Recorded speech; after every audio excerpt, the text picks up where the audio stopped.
Hello everyone, welcome to economics by Vishan Arpita. So आज की video के अंदर जो हम टॉपिक देखेंगे that is fiscal policy and its implication. So fiscal policy जो है वो डील करती है with taxation and expenditure decisions जो सरकार के होते हैं, दैट इज़ फिस्कल पॉलिसी। तो ये चीज़ याद रखना, it is all related with taxation and expenditure. ठीक है, सो इसके कुछ मेजर इंस्ट्रूमेंट्स होते हैं जिससे फिस्कल पॉलिसी को अप्लाई किया जाता है किसी भी इकोनॉमी के अंदर। First that follows is budget, taxation, public expenditure, public revenue, public debt and fiscal deficit जो इकोनॉमी के अंदर है। ठीक है, सो फिस्कल पॉलिसी का मतलब ये है कि यूज़ करना टैक्सेशन को और पब्लिक एक्सपेंडिचर को बाय द गवर्नमेंट की वो स्टेबलाइज कर सके पूरी इकोनॉमी को। फिस्कल पॉलिसी जो इंडिया के अंदर है that has to objectives. First is improve करना ग्रोथ परफॉर्मेंस को ऑफ द इकोनॉमी, कि ग्रोथ जो है, ग्रोथ परफॉर्मेंस जो इकोनॉमी की है वो इम्प्रूव होती रहे। ऑल्सो ये इंश्योर करना कि सोशल जस्टिस जो है लोगों के अंदर बना रहे, that is fiscal policy.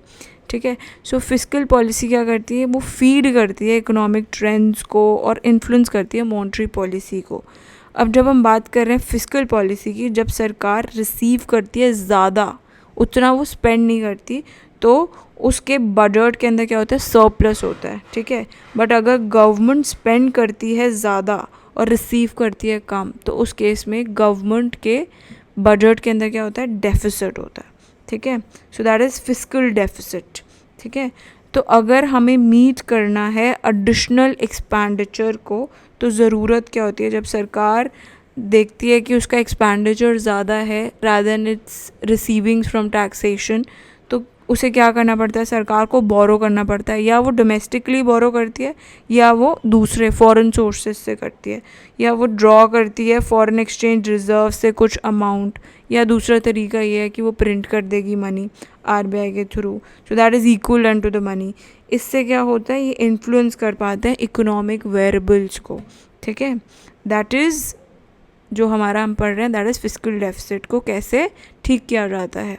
Now the objectives, first is development होनी चाहिए by effective mobilisation of resources जो है वो अच्छे से मोबिलाइज होने चाहिए कि इनइक्वालिटी ना रहे इकोनॉमी के अंदर, कि अगर सरकार की ट्रेजरी में पैसा पड़ा है that is use for the public, पर ऐसा भी ना हो कि extreme amount is spend on public. So there should be a balance. ठीक है, सो दैट इज़ ओनली कि इफ़ेक्टिव मोबिलाइजेशन होनी चाहिए रिसोर्सेज की।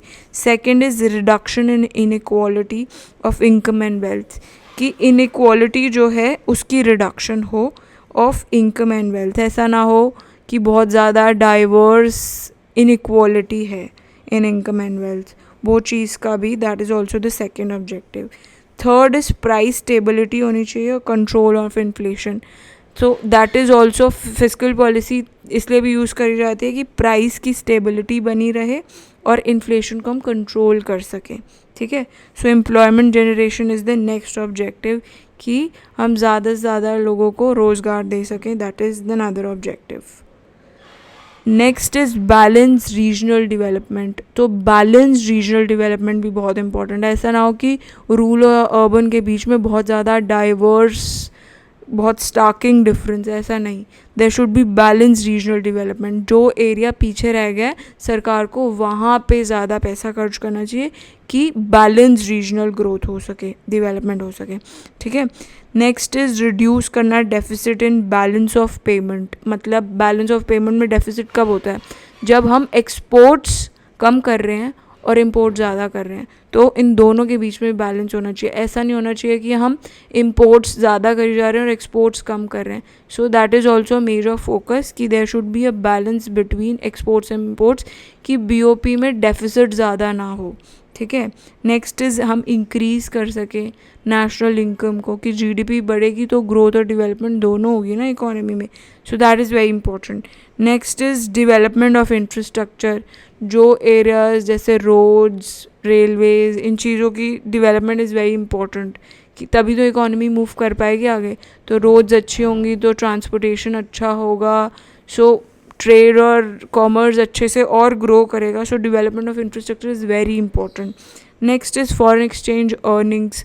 फॉरेन एक्सचेंज की अर्निंग्स और हों, मतलब हमारे एक्सपोर्ट्स बढ़े, इम्पोर्ट्स कम हो, हम इम्पोर्ट्स को सब्सटीट्यूट कर पाएँ, दैट इज़ हाउ हमारा फॉरेन एक्सचेंज अर्निंग्स बढ़ सकता है।